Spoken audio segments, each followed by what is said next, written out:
Hi everyone, Alexa here from the blog, theduvallhomestead.com. Today I'm bringing you a positive natural home birth story. This is our third baby and I'm really excited to share the story of how we brought this baby into the world. Whenever I was preparing for my very first birth 4 years ago, I loved watching these positive birth stories on YouTube because it's so fun to hear the start to finish storyline of every birth because it's so different for everybody, even though the end result is pretty much the same. Going into my third birth, I really had no idea what to expect. My first birth was at home and it was a waking up at 2 a.m. with contractions, but nothing too strong. So I kind of slept through the contractions from 2 a.m. to about 7 a.m. and then I got up, started moving around, and the contractions intensified. And that baby was born at about 11:30 a.m. at home in our bathroom. It was very intense. It definitely surprised me because it was my first birth and of course first home birth, but everything went well. And so because of that, we had the same birth plan for the second baby. But the second baby, also at 2 a.m., I woke up to my water breaking in bed, but I didn't have many other symptoms of labor starting. But I had some light contractions throughout the night, and then about 7 a.m. woke up, went for a walk to try to get things to kind of move, and they did start to progress, but then they stopped moving.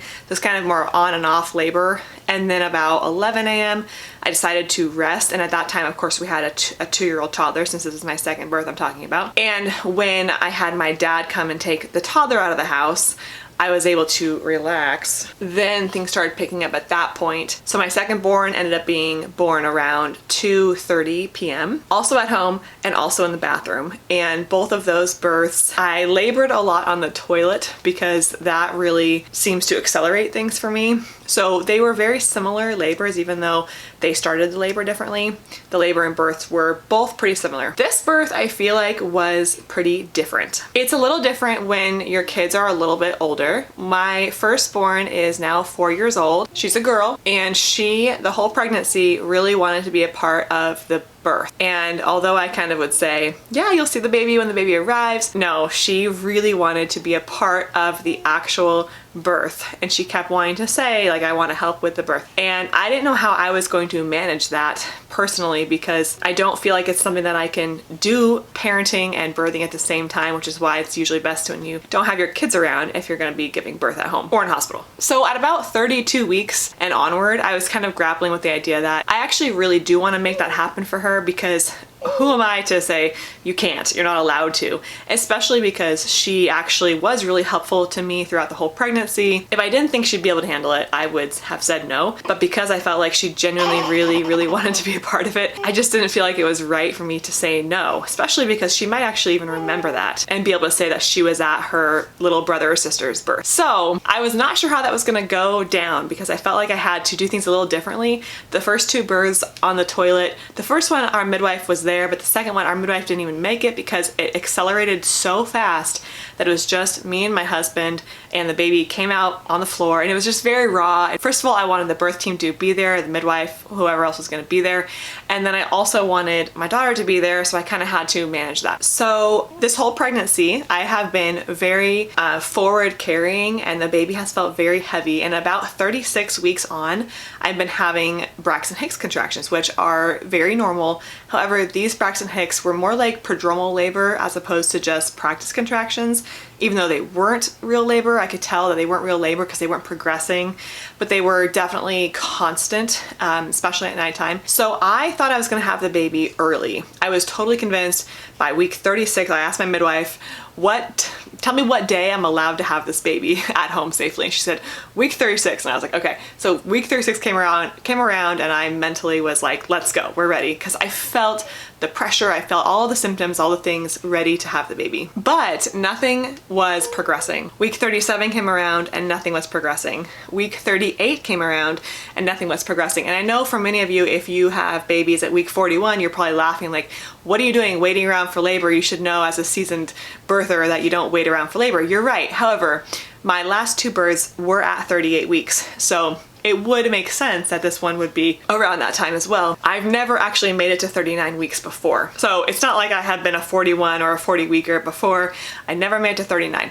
So when those weeks were coming, I was fully prepared and we actually got everything done. I had a list of things. I had a freezer meal prep done. I had the birthing room ready to go. I had just everything on my list was done. So I felt very mentally ready to go and nothing was happening.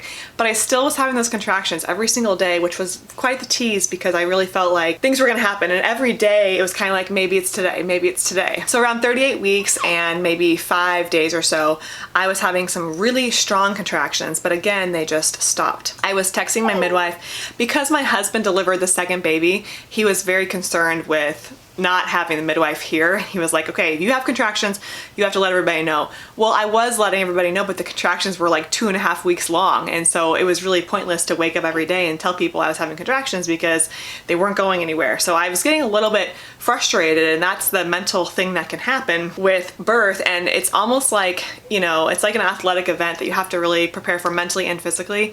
And I find that it's really important to just stay positive, stay focused, and don't let that prodromal labor or whatever mess with you, even though it's almost impossible. I mean, it was really hard, even for me, and I feel like I'm someone who generally has pretty good control over my emotions and my mental stability. But I was just like, when is this baby coming? So then I turned 39 weeks and I was amazed because I had never been 39 weeks before. I couldn't believe I was still pregnant. And at this point, I was so big. The baby was really in a great position for birth, really, really forward. But the pressure I was feeling, I could hardly walk. I mean, it was like, I also couldn't even sit down because I felt like every time I sat down, the baby went back up. So it felt like, I kept telling my midwife, it feels like the baby is going to fall out.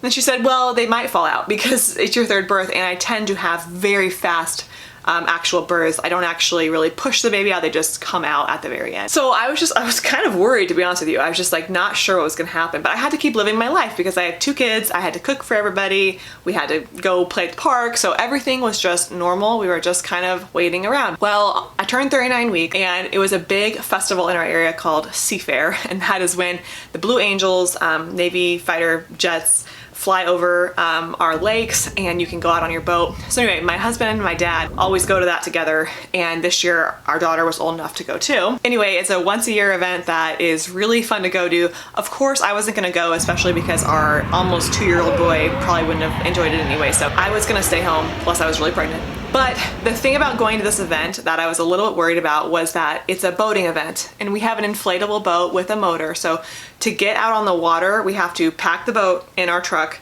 Then we drive there, which is about an hour away to get to the dock. And then you have to open up the boat, inflate it, set it up.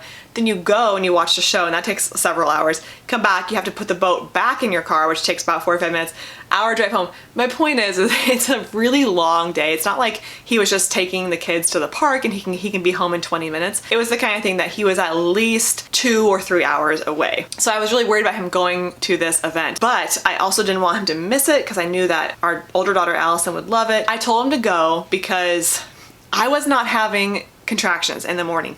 Even though I still felt all those symptoms, I was like, I'm not gonna say to stay home when nothing is actually happening. And that was kind of the theme of this prodromal labor, was like, nothing is happening. This is just a tease. It could be 2 more weeks. So I was mentally preparing myself like, this is gonna be a 41-week baby. So I told him to just go. My mom came over and we went to the park and we had lunch locally. Of course, I didn't go far. Oh, I forgot to mention something important about that day, which is in the morning, I had lost my mucus plug. And that is something that has never happened to me before labor before. So I didn't have any contractions or signs of anything, but I actually worked out that morning. So this is all in one day. I had a workout, I did a workout, I took a shower, I did so many things that day. After I had worked out, I went to the bathroom and noticed that I had lost the mucus plug. At least I thought I did, because I wasn't totally sure because I'd never really seen it before, but it was definitely something different. And I was like, that's gotta be what that is. Now, I didn't tell anybody about that because I didn't have any contractions, and I knew if I told my husband, he would not go to Seafair.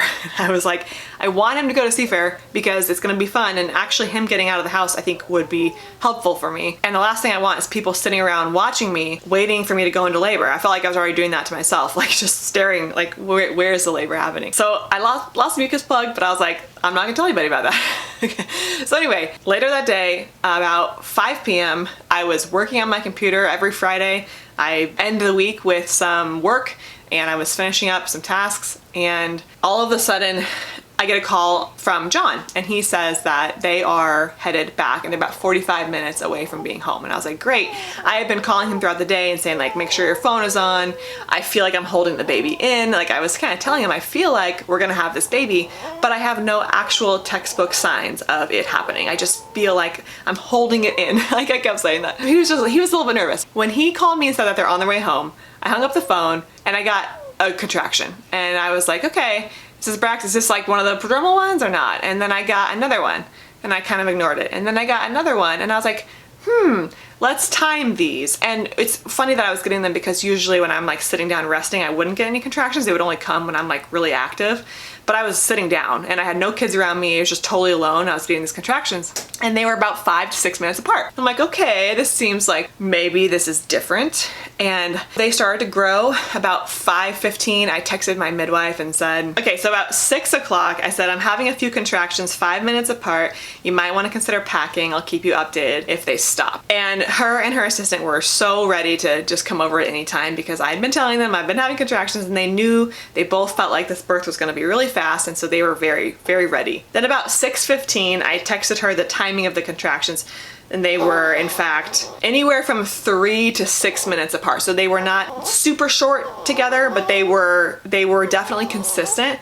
And I said that they're short, but they're intense, and I have to stop and pause while they're happening, and then I go back to normal. So I was in a state of like nesting where I was getting my room ready for birth. I was feeding the chickens, I was feeding the fish. I was like going around the house like what needs to be done right now if this baby is coming right now. And it was actually perfect because I was alone. My 2-year-old was still napping and I was getting these contractions, and in between I was feeling totally normal. I actually had my mom come over though. I said, can you please come because John's not home, and if the baby comes in like the next 15 minutes, which I just thought maybe it would happen. If the baby comes flying out in like 15 minutes, I should not be alone. So I just texted her, I was like, can you just come over and then I'll let you go as soon as he gets home. At 6:20, I said, you can go ahead and come over. I don't really want a lot of hoopla, so if you want to just stay downstairs, that's fine. And she says, that's great. And so she said that she was coming over with her assistant. And then at about 6:30 p.m., we are starting.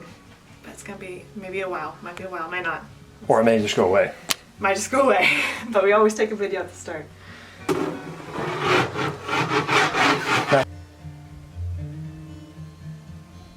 I could tell everyone was downstairs. John was home. My parents were coming over with dinner. Actually, we were supposed to go to their house for dinner, but they ended up bringing it over for us, thank goodness. So I could tell everyone was downstairs and the contractions were getting stronger. My daughter was home now, so she was upstairs with me. And this is the part that I was like, I don't know how this is gonna go because she's gonna be here. I know she wants to be here and I'm okay with it, and I just don't know how it's gonna go. So she grabs all this tissue paper and starts decorating the room with tissue paper. She's like, Mom, I'm gonna decorate for you. And she wasn't bothering me, and I told her, I had the door shut and I said no one else is allowed in this room except for her, and I said you have to whisper only whispers, and I said if my eyes are closed then no talking. So basically what I was saying was if I'm having a contraction, no talking, and she followed that rule to a T, and she was so good and she was so sweet, and she kept saying, dear God, please let my mommy have a baby, dear God. And she kept praying and you know, I wasn't telling her to do any of this. She just did it. And a lot of people who gave me advice on having their kids at the birth said, give your kids a job, have a job for them. And I really marinated on that, but I really didn't have a job for her.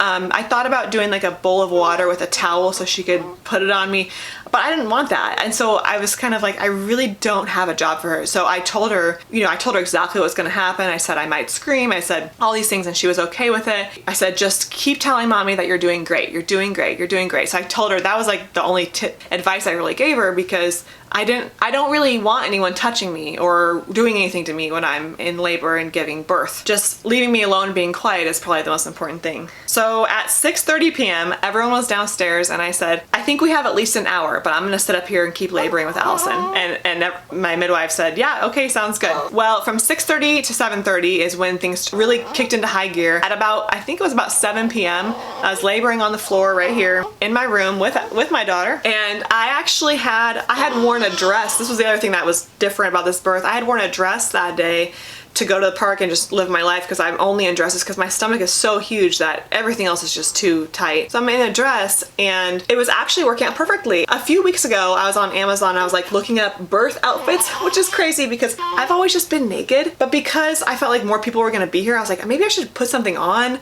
Might help me feel a little bit better, which I don't know if that makes any sense, but I didn't end up buying anything because I thought it was gonna be a waste. But this dress I happened to be wearing happened to be perfectly capable of being birthed in. Like, it was super open on the bottom, it was loose on top, I didn't even know I had it on, and I just left it. And it was actually perfect because it gave me a little bit of modesty and I felt comfortable birthing in it. So what happened was I was laboring on my hands and knees, which was working out perfectly, and then all of a sudden I hear this big pop, like a balloon, and that was my water breaking. And I thought, oh boy, okay, the water just broke. And I told Allison, I said, go tell the midwife and daddy that the water broke and they should come up. So now the midwife is coming up, daddy's coming up, and we're ready to expect this to happen really fast. And it did. I got to transition, which I know that I'm in transition when I kind of start crying a little bit, or whimpering is the right word. I feel like up until transition, which I have never been measured before, I've never had a cervical check before for all 3 births,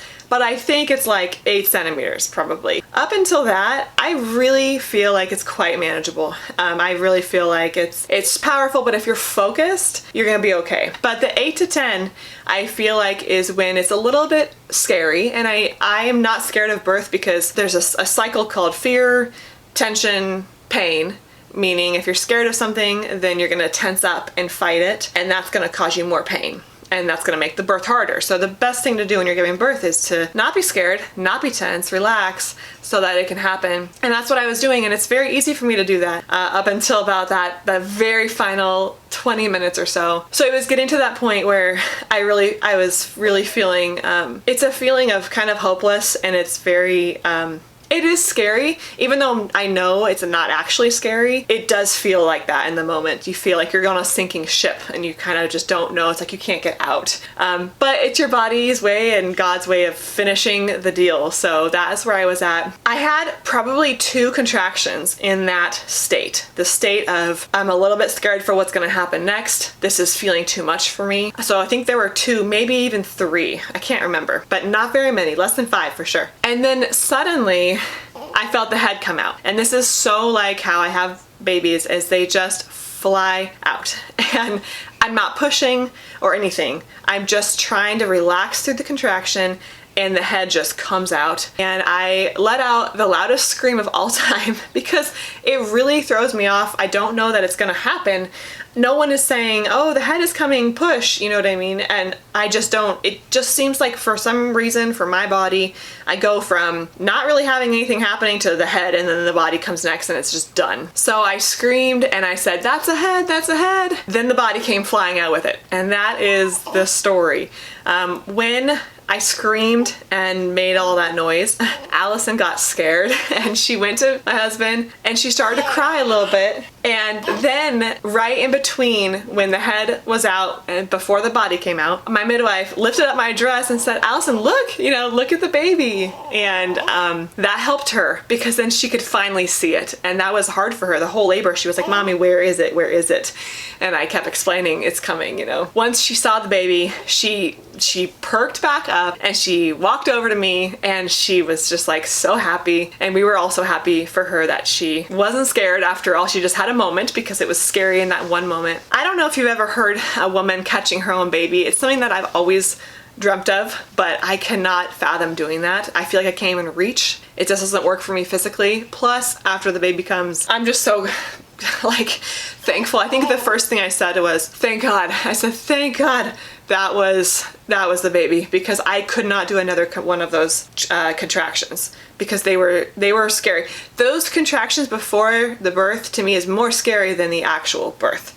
Once the baby comes out, it's just fun at that point. So I never moved from my spot on the floor. I stayed there for the whole labor, had the baby right there, and it just worked out really well. I never even went to the toilet, which was so surprising to me. So this was a birth of surprises. Here we go. Wow. Are you happy, Mommy? I'm so happy. Oh, beautiful, honey. When I picked the baby up, everyone said, is it a boy or girl? And I said, oh, I don't even know. I'm not thinking about that right now. But I checked and I said, I think it's a girl. And we were so happy. I had a feeling it was a girl the whole pregnancy because of my symptoms. But you never know. And so I was not settled on a girl. Sorry, I had to switch out my memory card because I used up all the memory. But I was so thrilled that it was a girl because I feel like my daughter is going to get a sister now. My son will be planked on either side by 2 girls. So he's going to make a really great husband one day. Is it a boy or a girl? Girl. A girl. Matthew! Little sister. Don't decide to add anyone. Anyway, we are so happy. I was helped up onto our bed and then everyone else came in the room, my dad, my son.